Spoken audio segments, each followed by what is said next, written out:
They say that once in a lifetime, you meet someone for whom you'd risk everything. But isn't it strange? Even after fighting so hard to stay by her side, I couldn't take responsibility for that connection until the end. At the time, I blamed it on the walls of reality. But looking back, I simply lacked the courage to welcome her into my life. Hello. I'm Moira Story, gathering the scattered pieces of lost connections to mend the heart. Today, I want to share a record of a woman and myself in the winter of 1987, a time when we stood against the world together, but ultimately failed to reach the finish line as one. In 1987, I was working in the internal audit team at a major corporate headquarters. Thanks to my family background, my path at the company was laid out before me without much effort. That winter, I went down to a local factory for an audit and met Sun Young, who worked in the accounting department. At first, she was just another diligent employee. But somehow I couldn't take my eyes off her. One night, while working late, I saw her staying long after everyone else had left. When I asked why, she said, "It's too hectic during the day. I do my studying at night." She was preparing for the CPA exam. Between the pages of her worn-out textbooks were crumpled slips of paper filled with accounting terms in tiny, meticulous handwriting. That passion, that pure look in her eyes, touched something deep inside me. From that day on, I purposely delayed my departure from the office. I'd help her with difficult problems, and if her calculations were off, I'd explain them with extra care. Listening to the songs flowing from an old cassette tape, we hummed along and shared our dreams. She told me that once she passed the exam, she wanted to open her own accounting firm in the heart of Seoul. To support that dream, I took off my college graduation ring and placed it in her hand. "This will bring you luck. Whenever things get hard, look at this and don't give up."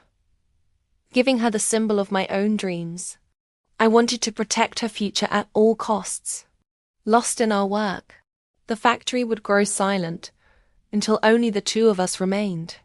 Outside, the winter rain drizzled, and we relied on a single small lamp to share our warmth. In those moments, we were the freest lovers in the world, unbothered by society's gaze. On our way home, we'd always sit at the same spot in a street food stall. Poyangmatcha. A single shot of soju would turn her face bright red. Tipsy and leaning her head on my shoulder, she would hum popular pop songs. That voice, that slight trembling, it was the most beautiful scenery of my life. "I want to see Seoul someday," she said. I replied effortlessly, "I'll take you there." I had no idea back then how heavy that promise would become. As the audit neared its end, trouble struck. There was a discrepancy in the books, and someone had to take the blame. That someone was Sun Young. Because I was part of the audit team, I couldn't defend her or even go near her. I could only watch from afar as she was led away to the warehouse for questioning. That helplessness felt like it was tearing my heart out. I went back and dug through the ledgers from scratch. I stayed up all night tracing hidden transactions, finally discovering that the real issue lay with the branch manager. I rewrote the audit report. It was a move that put my own career on the line. But I didn't hesitate. I believed that protecting her was the most meaningful thing I could do with my life. The day the results were announced, Sun Young's name was cleared. That night, we stood in silence for a long time. She was the first to speak. "Why? Why did you go so far for me?" For the first time, I was honest. "Because I didn't want you to be alone." That single sentence became the strongest bond between us. After that, we no longer hid. Though we remained cautious, being together felt natural. We spent weekends walking through the city, talking about the future.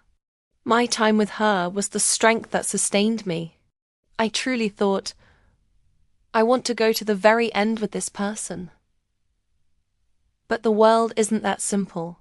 Word reached my family, and the company began to apply silent pressure. The HR manager pulled her aside and warned her that a scandal with an auditor could jeopardize the entire department. She was crumbling under the judgmental glares of her colleagues and the invisible walls closing in on her. I, too, was struggling under my parents' weight. They told me a marriage had already been arranged with another family and demanded I stop bringing shame to the house. For my future, for my family, I had to let her go. I met her one last time. Truthfully, I wanted to run away with her.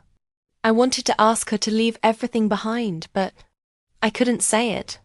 The only words that escaped my lips were, "I'm sorry."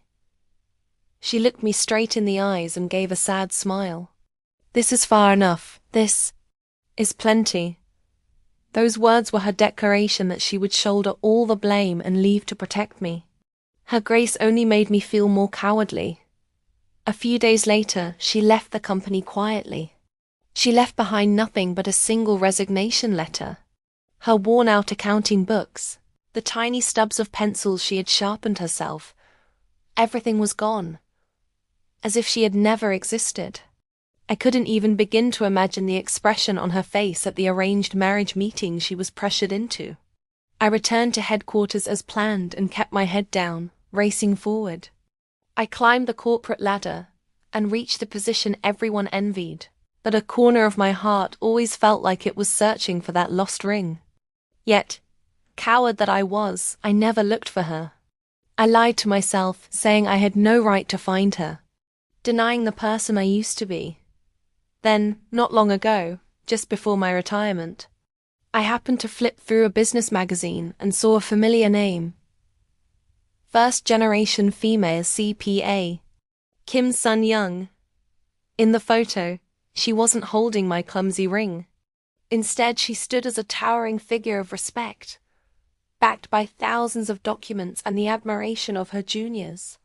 That bright smile and the curve of her eyes were exactly the same as the eyes that shone on that cold warehouse floor in the winter of '87. She had never let go of herself, even through those lonely and grueling years. All I had done back then was move a single blade out of her way. That winter, we definitely overcame something together.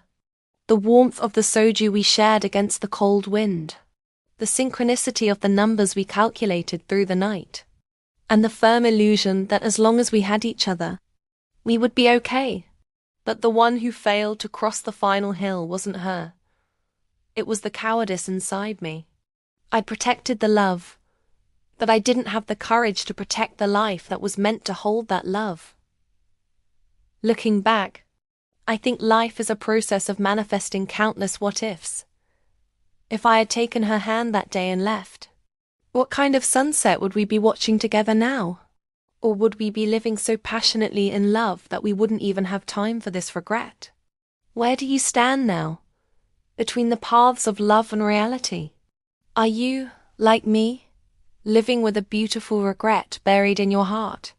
Perhaps the most painful lesson life teaches us is this: the guilt of failing to protect a love stays with you much longer than the memory of the love you actually kept. Until next time, this has been Moira Story, gathering the scattered pieces of lost connections to mend the heart. Thank you.